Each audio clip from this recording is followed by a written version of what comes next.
Hello and welcome back to Earth Optimism. My name is Johannes Lamere and I'm speaking to you from Washington, D.C. Today, we're going to discuss a topic that is really important to me, and I think for you too, saving species. Can we create a future where wildlife can live in the wild and prosper? Our changing environment threatens wildlife all over the planet. Avoiding species extinctions is one of our greatest challenges. But you might be surprised to hear from scientists and communities all over the world who believe that we can map out a better future.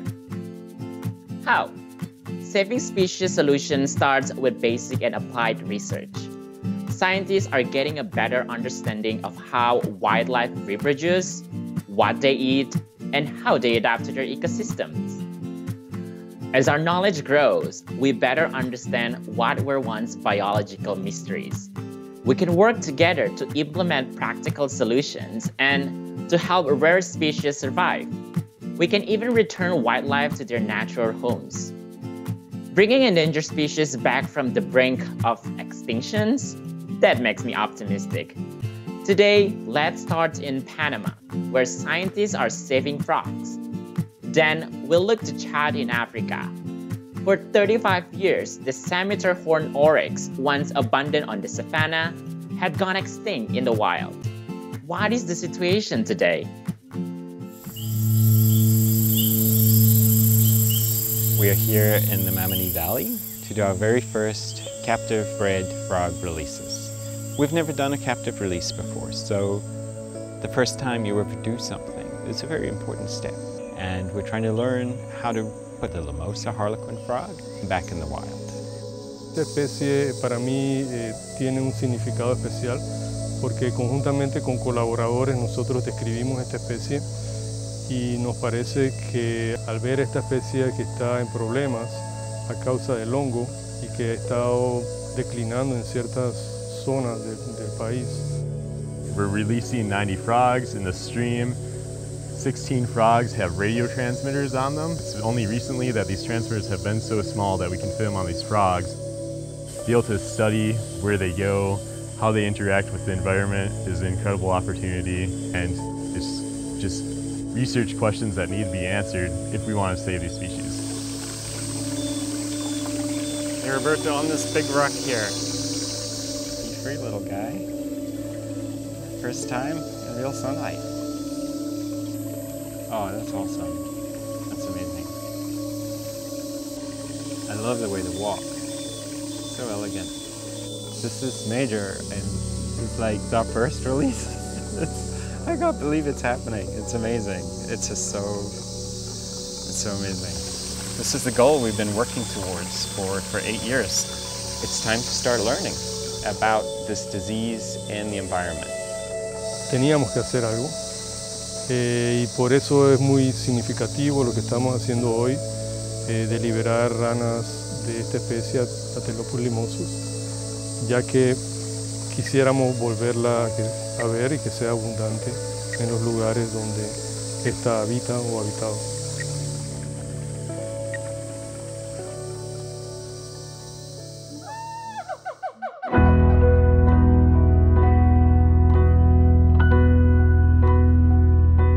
The Scimitar horned Oryx is a species that went extinct in North Africa in 1980. It was 18 years ago that the community got together and decided we were going to make something happen.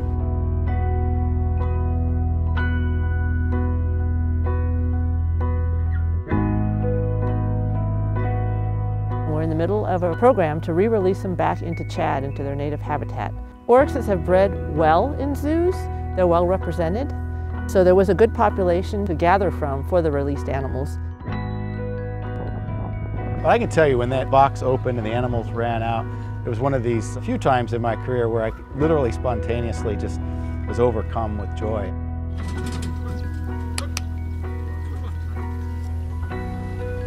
Using satellite technology, we're able to track them every day on my cell phone. I get a download twice a day that tells me exactly where all these animals are, which means our guys on the ground can go and look at reproductive success. We've had 2 offspring born in the wild. What that means is the animals are getting everything they need to survive and thrive. There obviously is a biological reason of why we want to reintroduce these animals, but there also is a human aspect. You certainly can see the people's eyes light up. For the younger generation, they have never seen this animal. The fact that it's back in the wild in their area, it's come full circle. I've worked with oryxes for over 30 years, and to be able to put them back in their native habitat is a dream come true. I'm optimistic because we're in the process of reintroducing an animal that was formerly extinct in the wild to at least a portion of its range. We're going to have to be on the ground, helping the species survive and thrive for decades and decades to come. It's not going to be easy, but somebody's got to do it.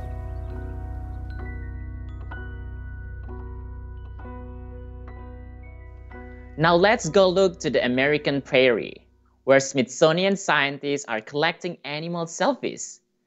Camera traps in this area are allowing scientists to see into how animals live in ways they never could before.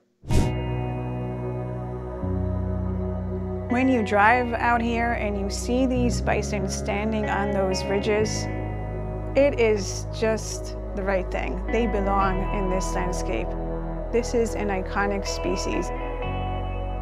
I could not imagine this prairie without bison.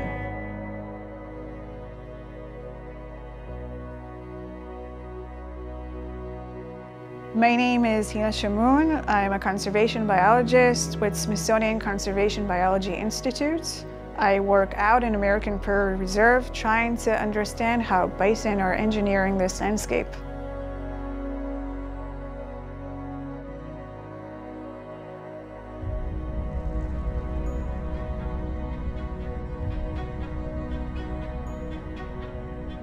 We're experimenting on some GPS solar tags that are being fitted to the ear of many of the bison so that we can track the movements of as many animals as we can. These tags are originally designed for cattle, and we're adapting them for bison. One of the real benefits is that they're cheap. Under $50 a tag, we can put many on animals for about the same price as one GPS collar. We can look at collective movements of entire herds rather than one individual, which is important for bison because they're social animals and they move together.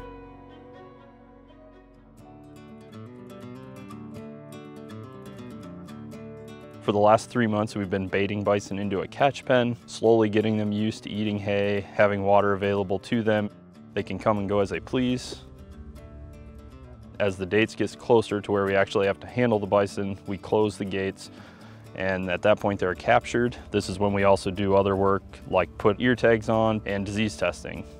Our facility was designed to be as low stress as possible. Lots of big curves, no square corners, nowhere for bison to catch body parts on. This has them using their natural tendencies to move through the facility, so it makes it much easier on them. It takes a lot of people, and we couldn't do it without everyone that was here to help.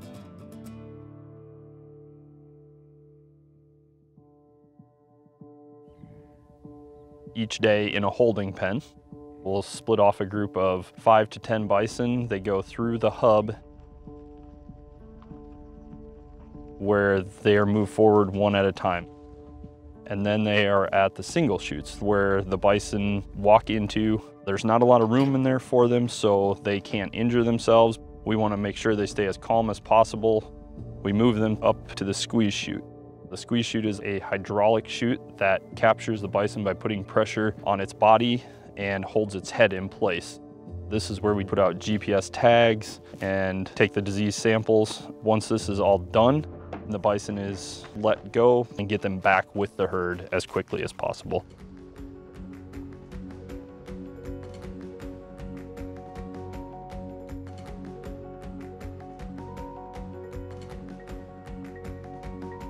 These tags are programmed to collect a position every hour. They transmit that data immediately to an antenna network. We've set up 3 antennas, so in near real time we can view them on our handheld map.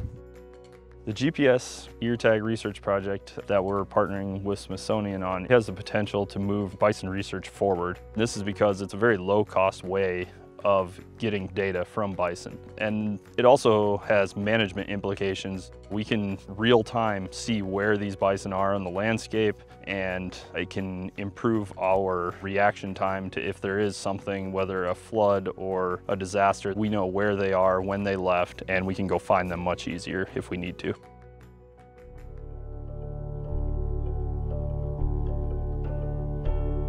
Very exciting week this week.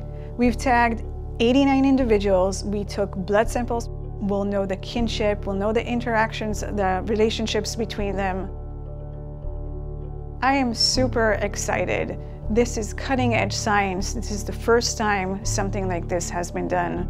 It opens up a whole new world for us to understand how bison are engineering this landscape.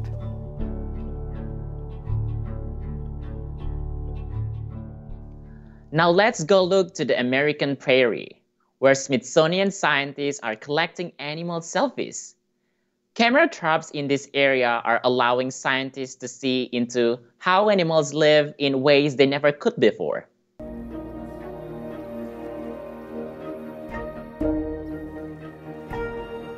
Taki, as they're known here in Mongolia, were formerly widespread across Central Asia in steppe habitat.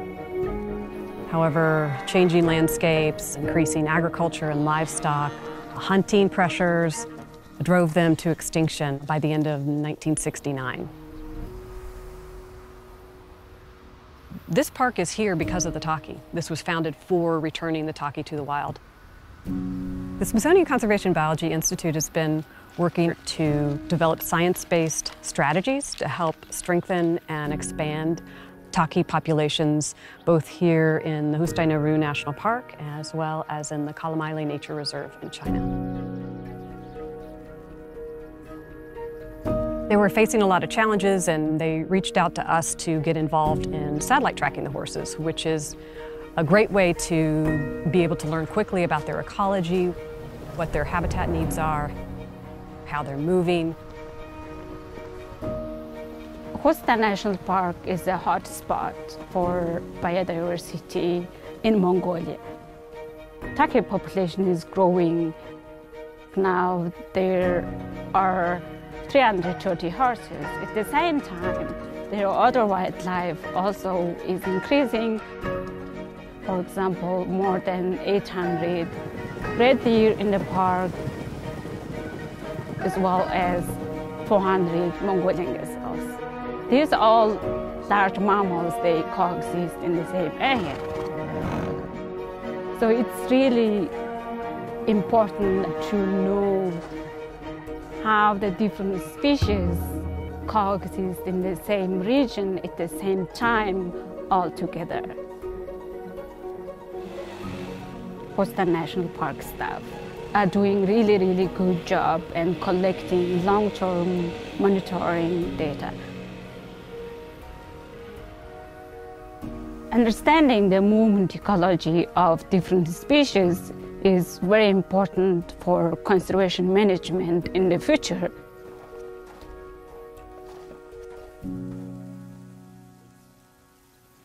Намайг Цэндээс өрнгийн санжи мөтөө гэдэг би энэ Хустай байгалийн зохицол бүд газар байгаль орчны байцаагчаар ажилладаг. Чухал зүйл гэдэг юм бол бүгд л чухал та ер нь. Гэтэ хамгийн гол нь хамгаалалт хайлуулахын тус хамгаалалтаа газар хамгаалах, энд байгаа амьтан ургамлын байгаа юмнууд судалгаа нартай хамтарч ажиллаж тэдэнд бас мэдээлэл солилцох, судалгаанд нь оролцдог байгаа. Гол зорилго. Мэдээж судалгааны алба, хамгаалалтын алба хоёрыг аль нэгэнгүйгээр төсөөлөх аргагүй.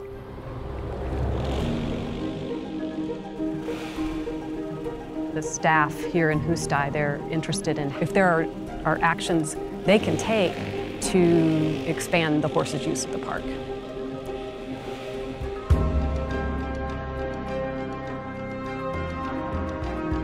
So our role here has been adding satellite tracking, learning more about how the horses are using this environment, and understanding why the horses are not using all of the protected area.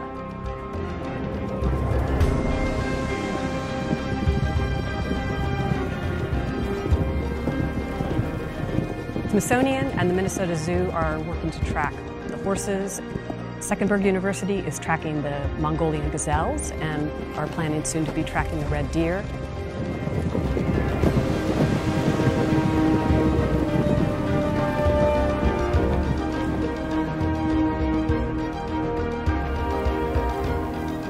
Working together, we have a chance to really look at many key species in the same system through a multi-species approach. Ultimately, we will go away.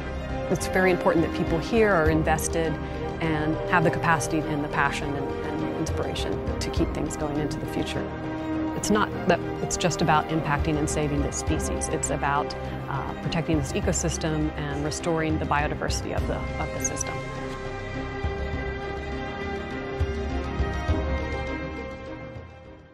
I'm so pleased to introduce Dr. Melissa Songer that we just saw in the video. She has agreed to join us for a few questions. Welcome, Dr. Songer. We just watched some of your work with the wild horses in Mongolia. Why is it important that we try to save species like the wild horses, and what challenges do we face? One of the greatest challenges we face in the world today is an extinction crisis. We're losing species hundreds of times faster in the past. But what does that mean to lose just one species, like a wild horse, oryx, even a little frog that we may never lay eyes on in our lifetime? Why does that matter? When we lose a species, even a small species, it can have a cascading effect on the whole ecosystem and other species. So if you imagine that little rocket frog, frogs eat insects. When frog populations go down, number of insects goes up. And you think about what that's like when you're in a place with too many bugs. I don't know about you, but where I'm from, during mosquito season, I get eaten alive. And it can be really uncomfortable to be outside during certain times of the day. But not only that, mosquitoes can carry diseases. Also, if the frogs disappear, what happens to the predator species that eat that frog? They have less food, so their populations start to decline along with the frogs. Soon, the whole system's out of balance. It makes it unstable and causes us to lose other species, and ultimately even human health is affected, not just wildlife. Humans need healthy ecosystems too, for food, medicine, protection against erosion, climate change, and other forces in our environment. So a single species helps support biodiversity and the whole ecosystem. But saving a single species can be very challenging. Species are endangered for a reason, sometimes many reasons. Usually it's about human activities that reduce habitat for the animal, such as converting forests for crops or other development, increasing number of livestock using an area, increased hunting of a species. Whatever the reasons are, these usually don't go away. They're only getting worse. So to save a species, we need the scientific knowledge to know what habitat they need, food, water, space requirements they have. But not only that, we need to understand and address the threats. Now, places where endangered species still survive are often very remote. They don't have a lot of people or human impact, but the people who are there may depend on the same natural resources as the animal. So, for example, the oryx in northern Africa or the wild horses in Mongolia both depend on plants that are also eaten by livestock. So the people living near those sites depend on the livestock for their livelihood. So there can be competition for food between wildlife and livestock. So as scientists, we can understand what the species needs for survival, but we also need to understand how people are using that same space. And we need to work closely with people to bring them into the process to find solutions that are equitable for people and wildlife. And this is a complex process that's really critical to saving a species. Now, we have two questions from students in Indonesia who are participating in the U.S. Embassy's English Access Program. Let's listen. Hello, my name is Farah Nuzein and I am from Senior High School of Fort Serang City. And I am the participant of U.S. Embassy's English Access Micro Scholarship Program. And I would like to know, are you optimistic about the futures of species conservation? Thank you very much. I'm absolutely optimistic about the future of species conservation for many reasons. We've just watched so many fantastic examples of why we should be optimistic. First, technology. We've had many advances in technologies needed for saving species.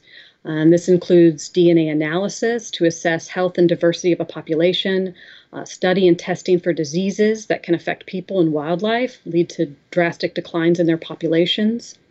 Satellite tracking technology is very important, especially for returning extinct species to the wild. It allows us to follow every move of the animals we release, and that helps us to better understand their ecology, their reproduction, behavior, how they use their ecosystem. And then we can make changes to the management to give them the best possible chance for survival. And in the past, we've had only heavy and transmitters that don't last very long. They're not very accurate, but through huge advancements in batteries, communication technologies, we're on our way towards being able to track any species anywhere throughout its lifetime. We've also had major advances in remote monitoring with satellites that can detect very small details of the Earth's surface at a global scale. Other remote monitoring, we saw a video about the infrared cameras, using them to study bison and other wildlife in American prairies. And also drones and helikites that allow us to see even more about animals in the wild. So all the advances in technology are very exciting and promising. In addition, we have people. We've seen dedicated scientists, rangers, local people who work to protect species and biodiversity. So many people working together to save species. That's what really makes a difference between saving and losing a species. Hi, my name is Sifa Navisa from Madrasah Alia Wahid Hashim Balung Jember, and I'm the participant of U.S. Embassy's English Access Micro Scholarship Program. I have a question for you. My question is, what actions can people take to help save species? Thank you. Well, the great news is that there are actions that anyone can take every day to save species. We don't have to be scientists or working in the field on an endangered species. Choices that we make every day can positively or negatively impact endangered animals. For example, I believe in your next segment, you're going to be watching a story about baby orangutans, which are one of the cutest species in the world. That's my scientific opinion. But orangutans and other species are found only in rainforests in Indonesia and Malaysia. And these forests are being rapidly converted for oil palm plantations. And once they're converted, they can no longer support orangutans or tigers or elephants, many of the wild species that depend on that rainforest. The palm oil that's grown in these plantations is used in many things, all kinds of food, cookies, crackers, noodles, cooking oil, vitamins, soap, detergent, lotions. And as a result, the high demand of palm oil, rainforests are disappearing rapidly. But as consumers, we can make choices. We can reduce the amount of palm oil we're using. We can look for products that have palm oil that's been grown sustainably and that aren't destroying rainforests. How we choose to spend our money can make a difference. And if you think about money as your vote, you can either vote for a product that has something that impacts endangered animals and their habitat, or you can vote for something that's produced responsibly and sustainably. We can also think about using other resources wisely, whether it's water, paper, especially plastics. Reducing those uses can reduce the negative impacts on our environment.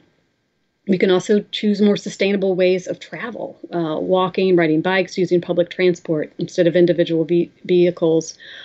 These actions can reduce gases, which contribute to climate change. And then finally, we can speak out, learn about the species you care about and how they're threatened, talk to others about it. Let companies know if they're doing something that's hurting endangered species in their habitat, and let them know that you don't like that. As well as policy and decision makers. Let them know about your concerns and that you're paying attention and want to see them as supporting endangered species in the environment. So what I see happening now is so many people become inspired to make a difference.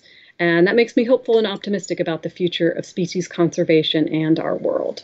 Well, Dr. Sanger, you have made me more optimistic about the future of species survival and given me some good ideas of how I can make a difference. Thank you for joining us today. I hope you enjoy what we learned today. Once again, it appears that we all have part to play in mapping the future of species survival. To learn more about Earth Optimism and the Smithsonian Institution, please visit our website earthoptimism.si.edu for more information and resources. Thank you and see you in the next episode.